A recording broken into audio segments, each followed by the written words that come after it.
سيئات أعمالنا من يهده الله فلا مضل له ومن يضلل فلا هادي له أشهد أن لا إله إلا الله وحده لا شريك له وأشهد أن نبينا محمدا عبده ورسوله لا نبي بعده اللهم صل وسلم على نبينا محمد وعلى آله وصحبه ومن اتبعهم بإحسان ila yaumiddin wa sallama tasliman katsira. Baik, sekarang kita masuk ke pembahasan terakhir tentang fikih ibadah. Ya, tentang fikih ibadah yaitu masalah jihad. Jadi fikih itu ada berapa? Ada 4 ya. Fikih ibadah, fikih muamalah. Halaman berapa? Halaman 83. Halaman 83.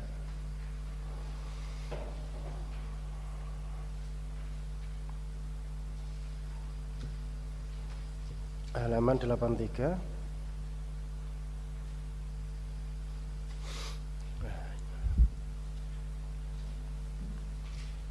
Sudah ketemu ya? Halaman 83. Sudah ketemu?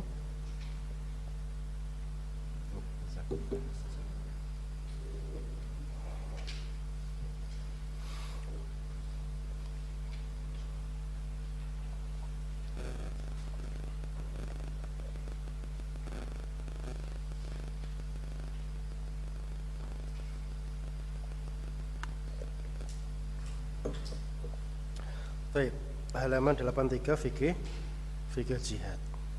Jadi fikih itu ada 4: fikih ibadah, fikih muamalah, fikih nikah, dan fikih apa? Jinayat ya, fikih jinayat. Itu 4 pembahasan dalam ilmu fikih. 4 pembahasan dalam ilmu fikih: ibadah, muamalah, nikah, dan jinayat. Fikih ibadah itu ada 5 dalam madhab Hambali: salat, kemudian apa lagi? Zakat, kemudian puasa, kemudian haji, kemudian jihad. Dan salat ini pembahasan yang paling panjang dan dimulai dari toharah. Dari apa? Dari toharah atau bersuci. Baik, berarti kita sudah selesai dari semua rukun Islam: salat, zakat, puasa, dan haji. Dan sekarang kita masuk ke fikih jihad. Jadi jihad ini juga ibadah ya, ibadah kepada Allah Subhanahu wa taala. Nah, yang kita pelajari dalam jihad itu ada 5 perkara. Ada 5 perkara. Hukumnya, yang pertama hukmuhu, hukumnya. Yang kedua muqatil, yang berperang. Muqatil, yang berperang. Kemudian yang ketiga muqatal, sing diperangi, yang diperangi.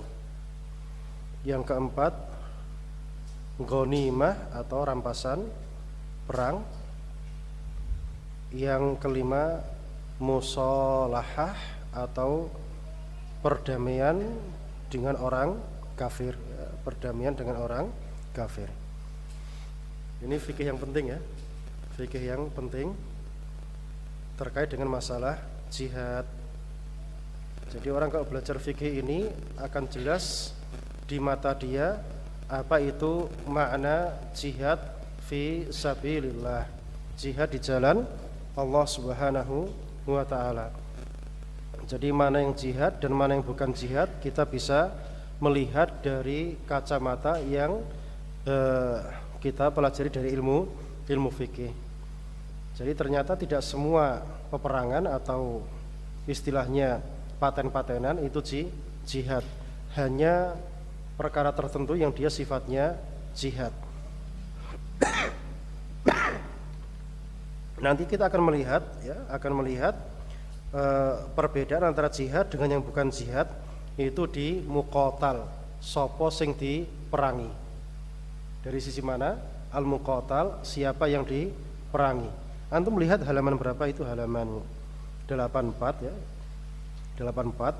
Siapa saja yang diperangi? Muqatal, antum melihat 84. Siapa saja yang diperangi? Ada kafir, harbi, balik, akil, zakar, kemudian min ahli al-qital. Ini yang diperangi. Berarti salah satu dari 6 sifat ini enggak ada, maka bukan jihad. Paham sampai sini? Jadi 1 dari 6 ini enggak ada, maka itu bukan jihad fi sabilillah. Berarti ada 2 kemungkinan. Ada kemungkinan itu perang yang sah tapi bukan jihad, atau kemungkinan kedua, perang yang sifatnya ngawur. Perang yang sifatnya ngawur. Perang yang sah tapi dia bukan jihad, contohnya apa? Perang yang sah, resmi, legal, tapi dia bukan jihad fi sabilillah. Seperti apa contohnya? Bela negara ya lihat-lihat dulu, enggak semua bela negara itu legal, resmi, dapat izin dari Allah Subhanahu wa taala. Ini bukan izin undang-undang ya, izin dari langit ya, izin dari langit. Resmi atau tidak gitu. Nah, contoh perang yang resmi, legal, dapat izin dari langit, tetapi dia bukan jihad fi sabilillah. Contohnya apa? Contoh perang resmi, dapat SK, dapat izin, tapi dia bukan jihad fi sabilillah. Ya bondo nyawa, ya, bondo nyawa, yaitu memerangi pemberontak. Memerangi pemberontak yang muslim dan memerangi khawarij. Perang sama khawarij itu jihad atau bukan? Perang mateni khawarij ya, bedil-bedilan sama orang khawarij, itu jihad atau bukan? Bukan. Karena apa? Muslim. Dan di sini syaratnya apa? Kafir harbi. Kafir harbi. Makanya orang khawarij itu mereka tersesat kenapa?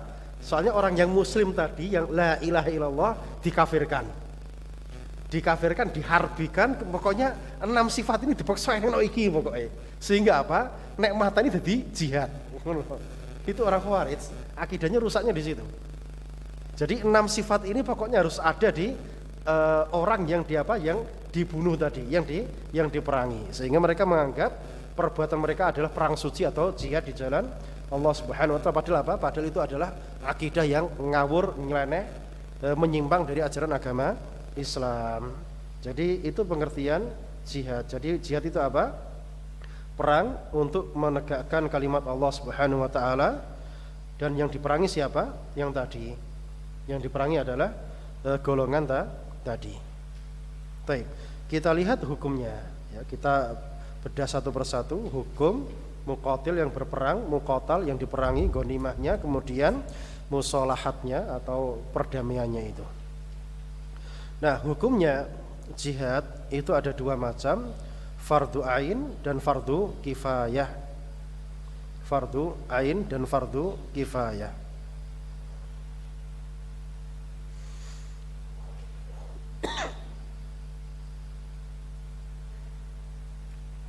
Nah, yang fardu ain itu ada 4 kondisi. Ada 4 kondisi. Ya, yang fardu ain ada 4 kondisi. Yang pertama, raf'ul hisar, untuk mengangkat kepungan. Untuk mengangkat kepungan ya, kepungan orang-orang kafir ya. Jadi orang kafir mengepung kaum muslimin, maka ini juga jihad ya. Maka ini juga jihad, seperti kasus perang Khandaq misalnya ya, perang Khandaq. Perang Khandaq.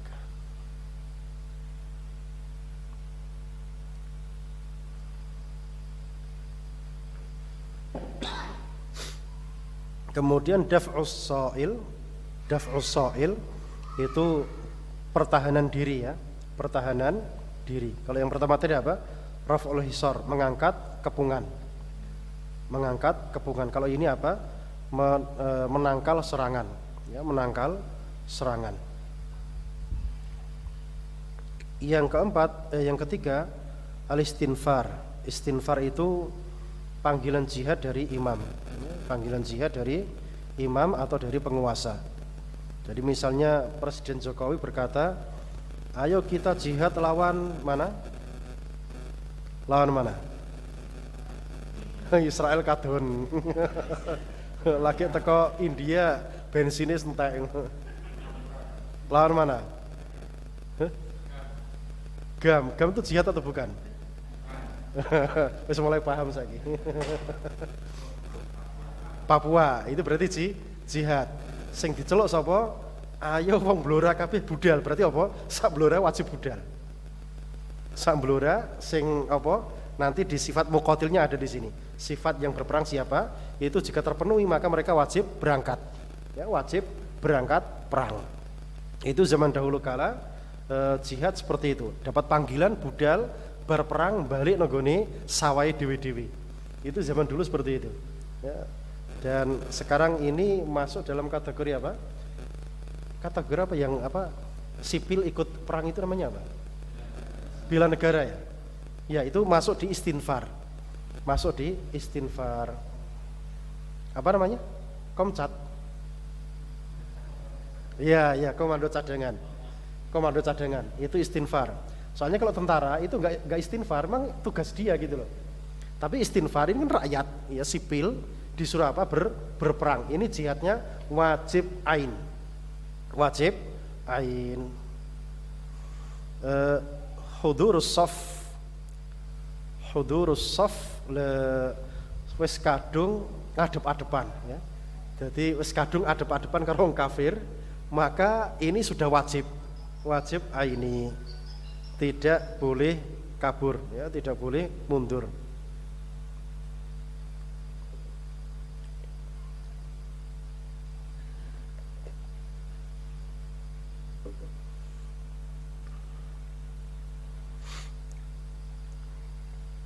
Nah, selain yang 4 ini maka hukumnya fardu kifayah. Hukumnya fardu kifayah. Berarti kalau tentara sudah berperang selesai ya, sudah cukup ya. Tentara sudah berperang seperti Saudi sekarang perang antara Saudi dengan Yaman ya. Dan yang berperang siapa? Sipil ikut atau tidak? Tidak. Yang berperang hanya tentara tok. Maka sipil di sini tidak ada kewajiban perang. Ya, tidak ada kewajiban perang, tapi sifatnya tatawwu ya, sifatnya tatawwu. Kalau izin negara dan diizinkan maka berhak dia ikut apa? Terjun di medan perang. Baik, ini hukum jihad fi sabilillah. Nah, kita lihat al-muqatil ya, muqatil yang terjun di medan perang. Syaratnya ada 7 ya, syaratnya ada 7. Yang pertama muslim. Yang pertama muslim. Berarti musyrik itu tidak jihad, kafir tidak jihad walaupun dia ada di pasukan kaum muslimin ya, di pasukan kaum muslimin.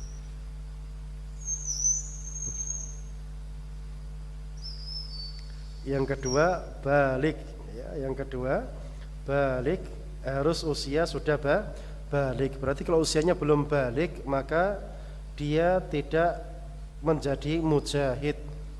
Dia tidak menjadi mujahid, tapi dia menjadi sipil ya, menjadi sipil biasa yang tidak ikut berperang. Zakar berarti wanita tidak ikut berperang. Laki-laki ya, zakar itu laki-laki, berarti wanita tidak ikut berperang. Aqil berakal, berarti orang gila tidak ikut berperang. Ya, orang gila tidak ikut berperang. Ada tuh perang ya sing dijono wong bento gitu. Pasukan cadangan sing diajono wong bento kabeh gitu. Gawe ngresiki negara ya.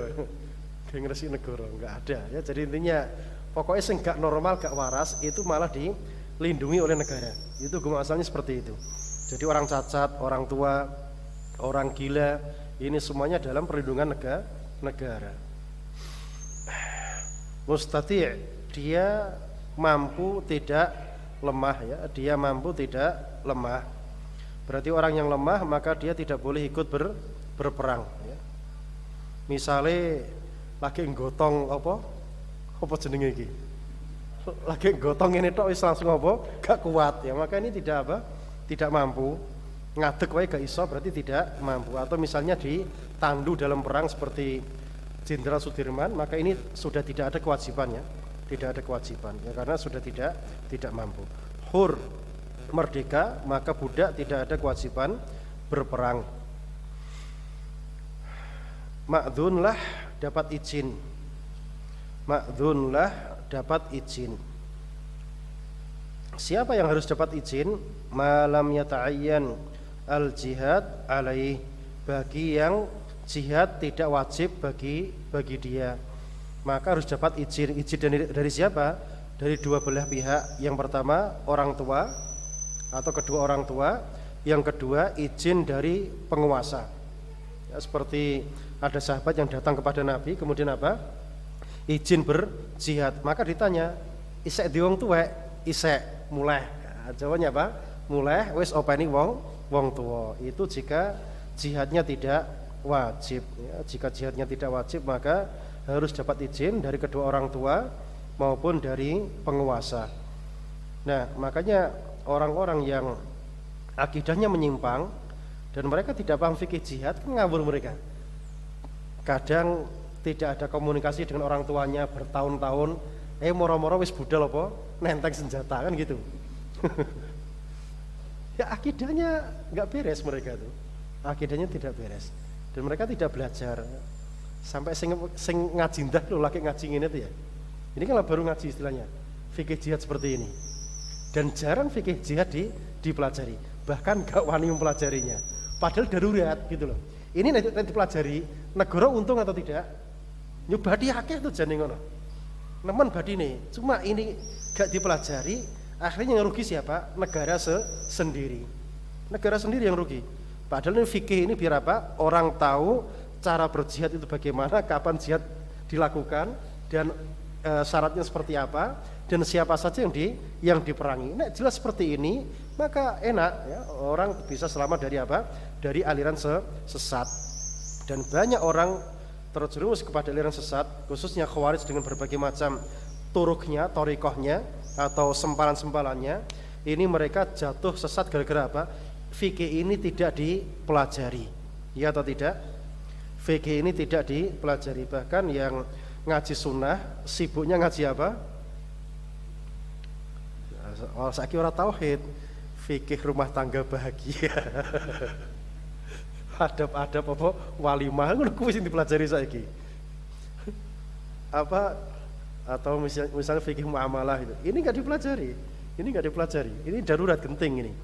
Darurat dan genting. Makanya kalau bisa serentak sak blora fikih jihad gitu. Itu jos itu. Wani toh, nanti live gitu, live fikih jihad gitu wani.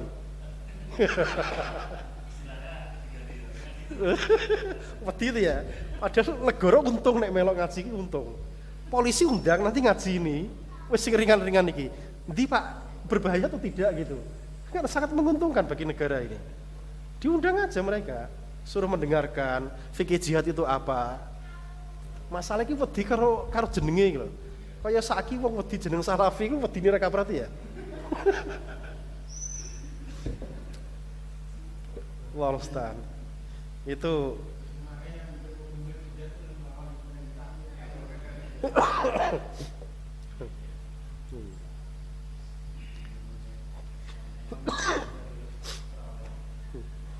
wes. Jadi intinya banyak yang tersesat gara-gara apa? Tidak mempelajari fikih jihad. Baik, sekarang kita lihat siapa yang diperangi. Ya, siapa yang diperangi? Ya pokoknya wong kafir dah krungu dah lu seneng wong kafir iki. Seneng tuh ya. Soalnya adabnya orang jadi tahu adabnya kita gimana. Terus nek paten-patenan piye, adab-adabnya piye ngerti kabeh. Lah saiki kan modelnya kan nggo cadaran sepeda motor ngengdor gitu. Wis gak masuk akal blas gitu loh. Entah jihad dari sisi apa gitu. Dan itu merusak apa? Merusak stigma kita. Seakan-akan sing cadaran itu apa? Teroris ya. Akhirnya kita yang rusak. Padahal oknum-oknum yang tidak bertanggung jawab. Muqatal yang diperangi 6 sifat ya, kafir, dan dia harus harbi. Harbi itu ya harbi. Orang kafir kan ada 4 kan? Ada harbi, ada musta'man, ada dhimmah, ada mu'ahad ya, ada mu'ahad. Nah, dari 4 jenis kafir ini kurus tok sing oleh diperangi. Apa? Harbi tok. Ya, yang harbi saja. Harbi itu ya seperti apa? Seperti kalau antara Indonesia dengan Israel itu ada perjanjian damai atau tidak? Antara Indonesia dengan Israel ada perjanjian damai?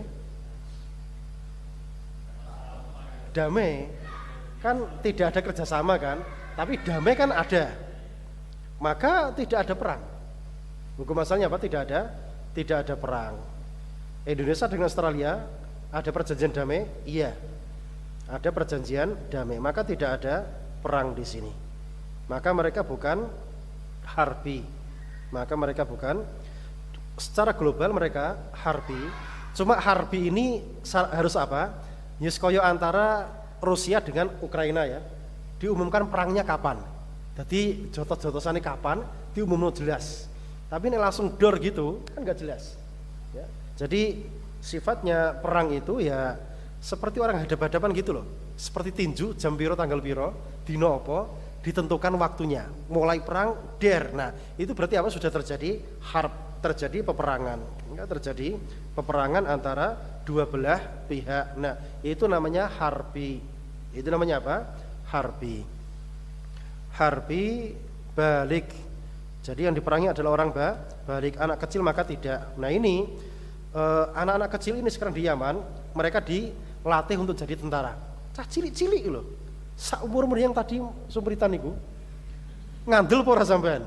Sakmono-mono iku diculiki, dilatih kon perang. Makanya Saudi ki ndase ngelune pol. Ditembak cah cilik. Dibom kon dhuwur kumpul wong sipil sak pirang-pirang. Jadi perang di Yaman itu super sulit. Kondisinya super sulit. Jadi mereka menyelinap di apa? Di masyarakat sipil, cah cilik-cilik, wong wadon-wadon kumpul di situ semua. Itu perang di Yaman sekarang. Dan Saudi itu kan bukan tidak brutal seperti Rusia. Nah, Rusia langsung fosfor brul entek kabeh gitu loh. Gak urus gitu.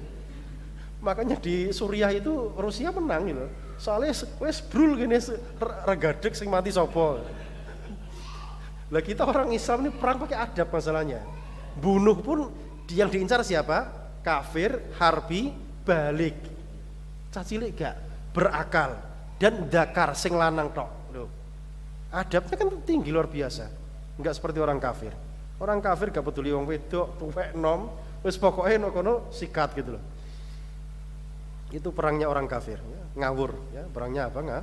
Ngawur. Kita enggak punya kebrutalan seperti itu.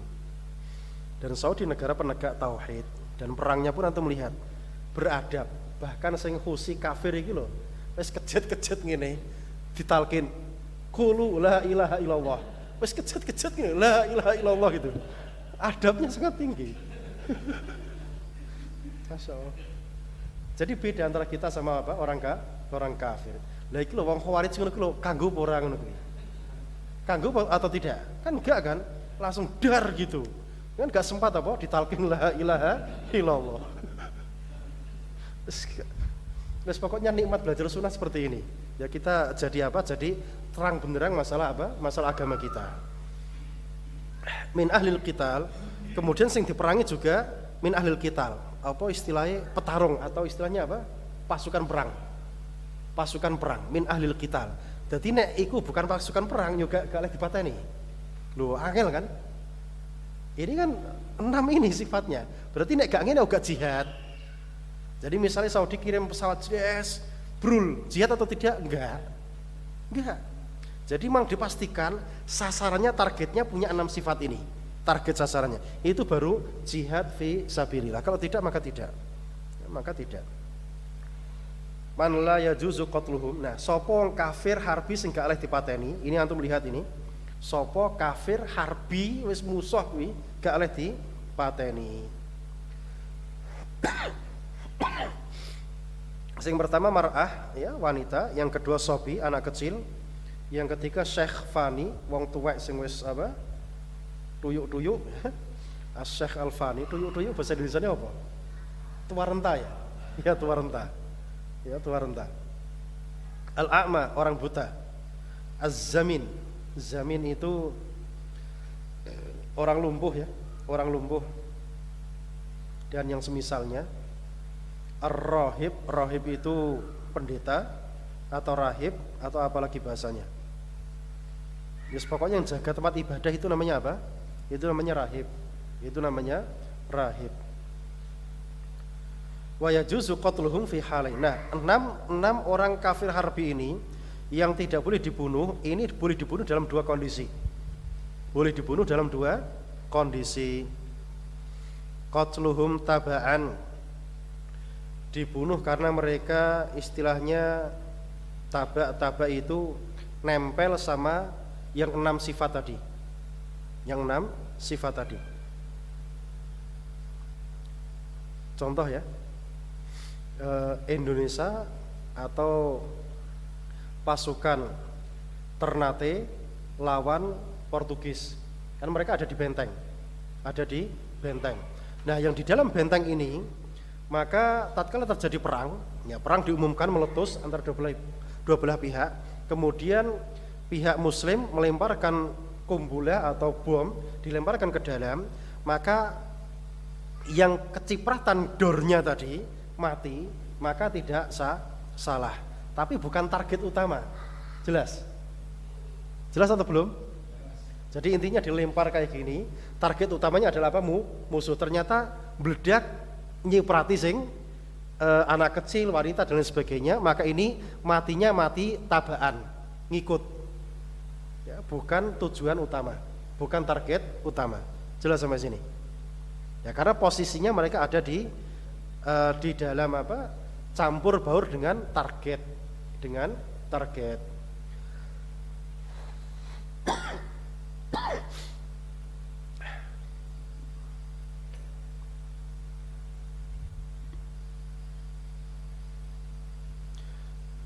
Yang kedua, kapan mereka boleh dibunuh? 6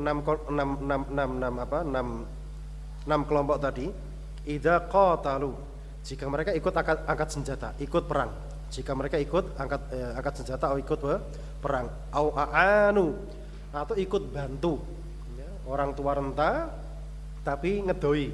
Oh kono. Berarti apa? Disikat juga itu. Itu disikat juga. Aanu, ikut membantu perang.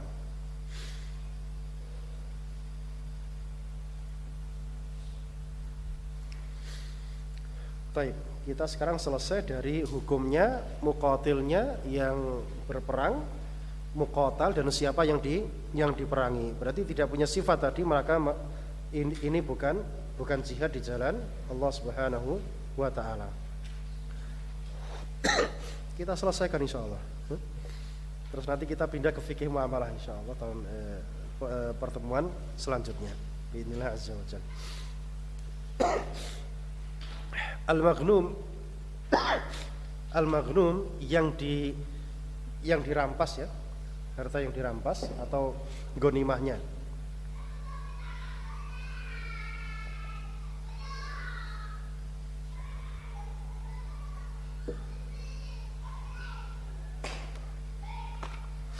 Baik. Ghanimahnya itu ada 3 macam, anwa, ada 3 macam. Jadi ghanimah, harta rampasan perang dalam jihad tadi itu ada 3 macam. Ada 3 macam. Yang pertama insan, yaitu manusia. Maka manusianya ini menjadi asir. Asir itu tawanan, menjadi tawanan perang. Yang kedua malun manqul, harta yang berpindah. Yang ketiga al-aradhi, yaitu tanah rampasan perang, tanah rampasan perang atau tanah jajahan istilahnya ya.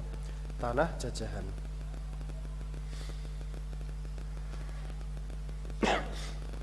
Kita bahas yang pertama dulu, insan atau manusia tawanan perang tadi. Ini ada 2 kategori. Man yajuzu qatluh, ada yang boleh dibunuh, Man yahrumu qatluh, ada yang haram dibunuh. Ada yang haram dibunuh. Siapa yang boleh dibunuh?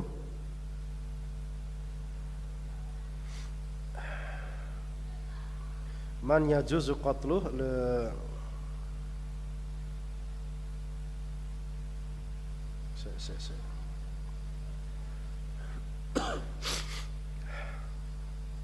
Nah, siapa yang boleh dibunuh? Maka ini yukhayyar fihil imam. Maka imam diberikan pilihan 4. Ya, imam diberikan pilihan 4. Apa saja? Qatlun, ya, dibunuh, mannun atau dibebaskan gratis, fida ditebus, istirqaq. Istirqaq itu dijadikan budak, dijadikan raqiq, dijadikan budak. Ini yang boleh dibunuh.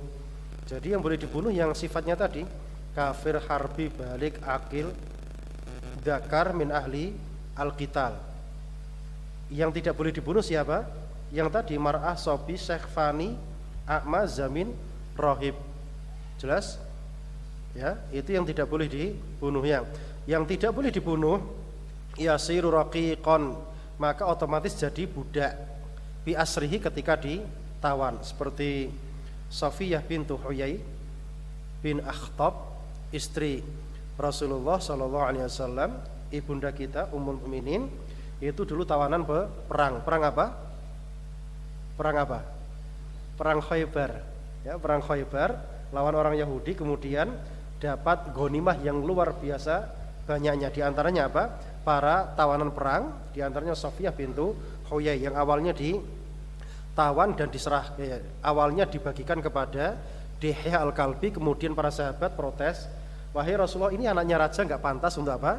Dipegang sama Dihya. Maka ditukar dan diambil sama siapa? Rasulullah sallallahu alaihi wasallam. Kemudian masuk Islam, dan baik Islamnya kemudian diperistri, dipersunting oleh Rasulullah sallallahu alaihi wasallam. Jadi yang haram dibunuh tadi otomatis jadi budak. Yang boleh dibunuh tadi maka ada 4 pilihan: dipateni atau dibebaskan gratis, atau ditebus, atau apa, dijadikan budak. Seperti siapa? Abu Lu'lu al-Majusi, itu kan tawanan perang ya. Kemudian dijadikan budak di kota Madinah, yang akhirnya membunuh siapa? Membunuh Umar bin Khattab radhiyallahu ta'ala anhu. Itu posisi pasukan, jika kalah maka mereka jadi budak, Baik, ini manusianya. Ya, ini manusianya. Nah, imam ini atas dasar apa dia memberikan pilihan tadi, membunuh atau membebaskan atau tebusan atau dijadikan budak? Berdasarkan maslahat yang dia pandang. Kan imam itu kan punya timbangan ya, punya pandangan, punya strategi dan lain sebagainya. Maka itu bisa dijadikan sebagai apa? 4 pilihan ini. Misal orang Islam ada yang ditawan misalnya 100 ditawan, dan orang kafir itu lepaskan 100, ini 1 saya lepaskan misalnya, mau, maka dilepaskan atau tidak? Iya, dilepaskan, kan dapat untung banyak. Orang 100 apa dibebaskan misalnya. Jadi melihat kepada maslahat yang ada. Baik, ini manusianya. Harta atau ghanimah atau rampasan perang dari sisi manusia. Kemudian yang kedua, mal manqul, harta bergerak. Harta bergerak.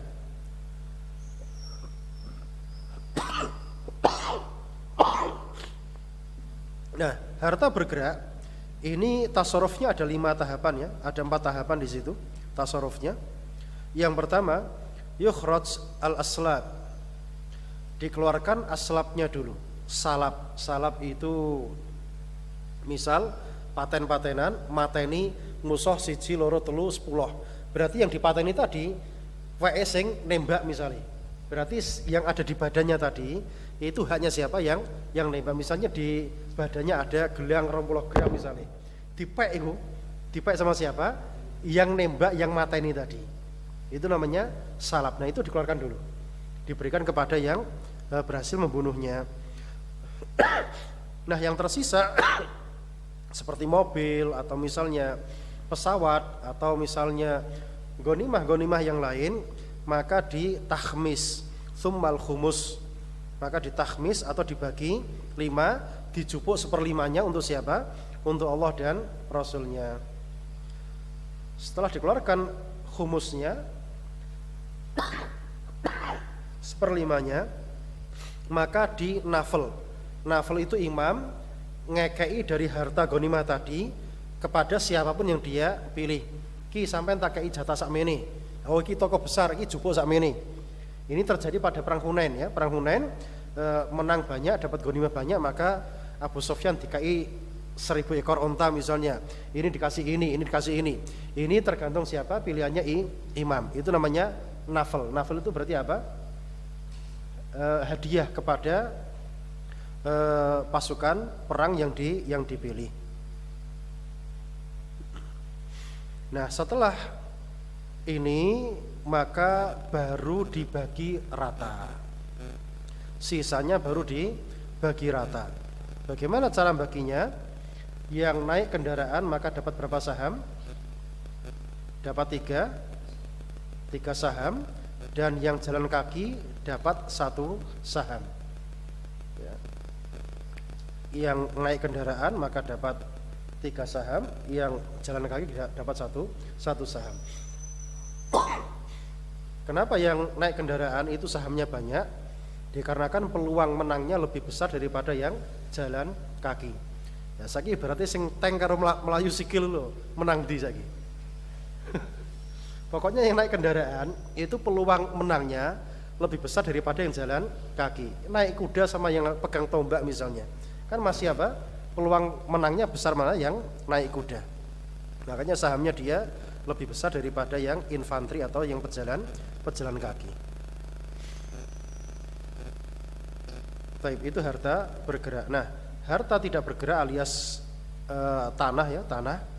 Yukhayyar imam baina, maka imam dikasih pilihan antara apa? Qassamaha kalmankul, dibagi seperti harta yang bergerak tadi. Dibagi seperti harta yang bergerak.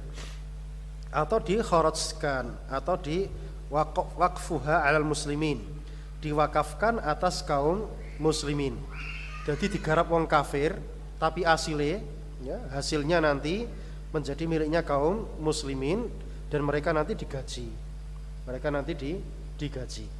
Jadi wong kafir wis tanah dirampas, dikon mergawe nang kono digaji. Buat apa? Ben tambah mangkel atine. Ben tambah mangkel atine. Biar tidak gitu gimana caranya? Ya silakan masuk Islam, beres. Masuk Islam kelar. Tapi kalau gak mau masuk Islam, silakan garap tanah ini dan hasil buminya berikan kepada kaum muslimin. Baik. Kemudian al-musalahah atau perdamaian antara Islam dengan kafir. Ada 3 macam ya, ada dhimmah, ada hudnah, ada al-aman. Ada dhimmah, ada hudnah, ada al-aman. Ada al-aman. Dhimmah itu orang kafir yang hidup di tengah-tengah kaum muslimin. Itu namanya dhimmah.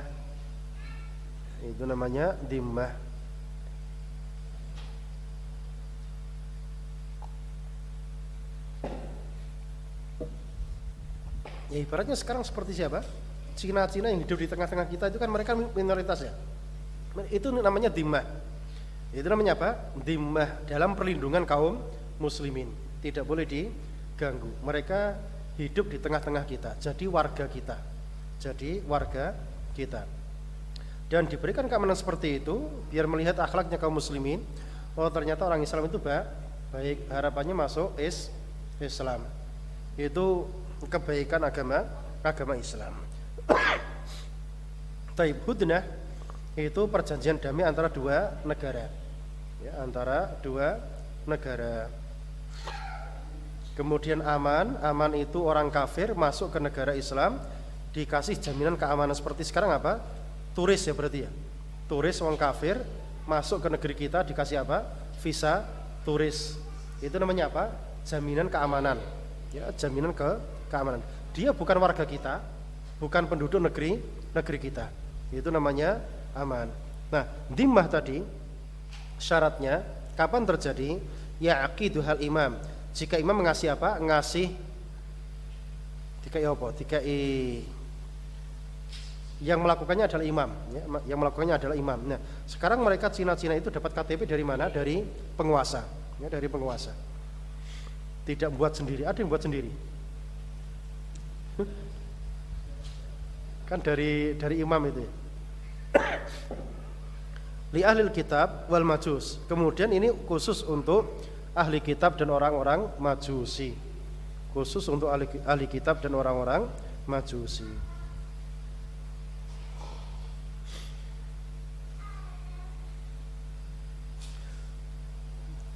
Taib, hudnah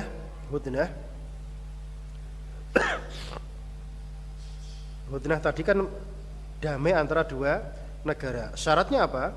Ghair mu'abbad, ini tidak selamanya, terbatas dalam jangka waktu tertentu. Min imam, harus dari imam yang sah. Dari imam yang sah. Kemudian aman, pemberian aman ini